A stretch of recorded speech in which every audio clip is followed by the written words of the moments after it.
Bismillahirrahmanirrahim. Assalamualaikum warahmatullahi wabarakatuh.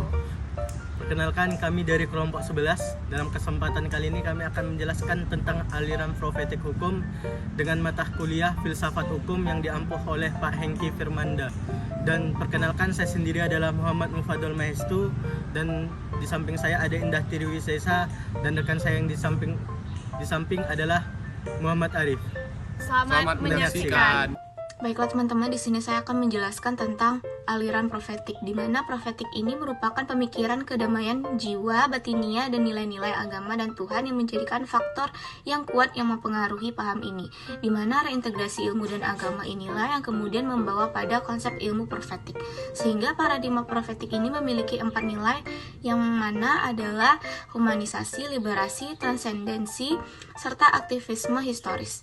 Dan saya akan menjelaskan tentang ontologi ilmu hukum profetik, di mana terdapat 3 landasan kefilsafatan, yaitu ontologi, epistemologi, dan juga aksiologi. Di mana ontologi adalah landasan yang menjelaskan tentang apa yang dikaji oleh pengetahuan, di mana landasan ontologi di sini dibutuhkan dan juga dimaksud untuk melihat bangunan tentang struktur ilmu dari aspek objek yang menjadi sasaran pemikiran atau kajian ilmu profetik itu tersebut. Landasan epistemologi ilmu hukum profetik. Landasan epistemologi dihadirkan di hadapan kita untuk menjelaskan bagaimana pengetahuan yang disebut ilmu itu diperoleh secara benar, terpercaya, dan dapat dipertanggungjawabkan berdasarkan suatu metode ilmiah tertentu. Melalui epistemologi tersebut kita dapat memahami bagaimana ilmu itu ada atau lahir, dan informasi atau pengetahuan yang disampaikan diyakini kebenarannya secara ilmiah. Melalui epistemologi itu juga kita juga dapat membedakan mana pengetahuan yang disebut ilmu dan yang bukan ilmu, mana yang ilmiah dan mana yang tidak ilmiah. Dalam epistemologi ilmu, hal mendasar yang menjadi pertanyaan adalah bagaimana proses yang memungkinkan diperolehnya pengetahuan yang disebut ilmu, bagaimana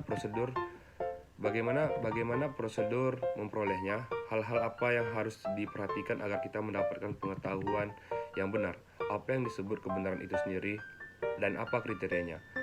Cara, sarana apa yang membantu kita untuk mendapatkan pengetahuan yang benar, yang berupa ilmu itu. Untuk menjelaskan tentang landasan kefilsafatan terkait epistemologi ilmu hukum profetik, terlebih dahulu akan dicoba dipaparkan dasar-dasar epistemologi ilmu yang diturunkan dari wawasan ajaran keislaman yang ditulis oleh M. Quesno berdasarkan epistemologi Al-Quran tentang pengembangan ilmu pengetahuan yang ditulis oleh M. Syamsuddin, kemudian dilanjutkan pada tulisan M. Amin Abdullah yang menguraikan tentang epistemologi hukum Islam melalui pendekatan sistem. Dari uraian-uraian tersebut, pada bagian akhir akan dicoba untuk dirumuskan tentang basis epistemologi ilmu hukum profetik. Berikut, ada yang namanya landasan aksiologi ilmu hukum profetik. Landasan aksiologi ini dihadirkan untuk memberikan pemahaman tentang kegunaan atau manfaat dari suatu ilmu. Hal-hal mendasar dan menjadi pertanyaan untuk jawab terkait dengan aksiologi ilmu ini antara lain adalah untuk apa pengetahuan itu dicari, dikembangkan, dipergunakan dalam kehidupan kita. Bagaimana kaitan antara cara mencari, mengembangkan, dan menggunakan ilmu tersebut dengan kaidah-kaidah moral yang ada. Yang perlu kita pahami adalah aksiologi kemudian juga disebut dengan istilah hakikat nilai, di mana nilai dalam kehidupan ini beragam, kemudian melibatkan perasaan dan pola pikir manusia. Misalnya, nilai keindahan, kesetiaan, kecurangan, keadilan, dan lain sebagainya. Dalam konteks ilmu hukum, landasan aksiologi ilmu ini dibutuhkan untuk memahami persoalan-persoalan keilmuan hukum yang berkaitan dengan masalah pengembangan hukum itu sendiri. Pengembangan hukum adalah kegiatan manusia berkenaan dengan adanya berlakunya hukum di dalam masyarakat. Kegiatan tersebut mencakup kegiatan membentuk, melaksanakan, menerapkan, menemukan, meneliti, dan secara sistematikal mempelajari dan mengajarkan hukum yang berlaku. Pengenaan hukum itu dapat dibedakan antara pengenaan hukum teoritis dan praktis.